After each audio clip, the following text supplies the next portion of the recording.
If a child isn't reading at benchmark by third grade, they are far more likely to drop out of high school. So glad you're with us on Comcast Newsmakers. I'm Ken Ackerman. Joining us is Chris Otis, Executive Director of the Smart Reading Program, Start Making a Reader Today. Thanks so much for being with us. We go back a long way, you and I. Yes, and you also know that I was a SMART volunteer back in the day, and it's changed quite a bit. Your focus is on what grade levels now?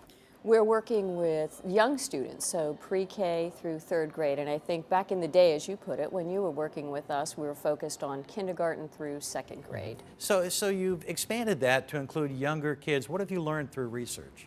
Well, research has told us over the years that the earliest possible time that we can be engaged with a child and interesting them in books is the earliest possible moment is the best possible moment. So our research has driven us really down to that pre-K level, combine that research with really the focus on kindergarten readiness for children. We're very interested in making sure that kids are moving across that threshold into kindergarten ready for what awaits them. All right, and tell folks that if they want to volunteer, what kind of time commitment it is and what you actually do with the kid to engage the child into reading or enjoying reading.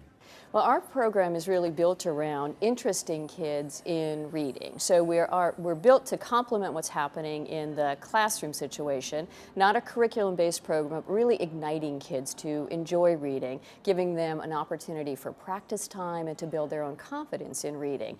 And to do that, we pair an adult volunteer with a child over the course of the academic year, running October through May.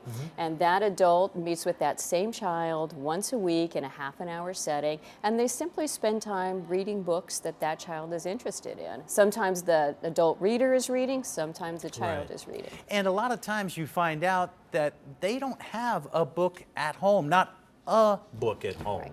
And that's where SMART comes in as well. You help giving out over 2 million books so far? Absolutely. The program is founded on the notion that we as individual Oregonians can do things to support kids in their early literacy development. And part of that is mobilizing the community to come into the classroom. The other part of supporting children is to give them books, because there are some predictors of academic success based on how many books children have in the home. So every child in our program gets 2 books each month to take home and keep. And they're building their at-home library, and certainly we're hoping that that reading experience then extends from classroom into the home. Now, I mentioned at the beginning of this interview that if a child isn't reading by benchmark in third grade, high likelihood they're not going to graduate from high school.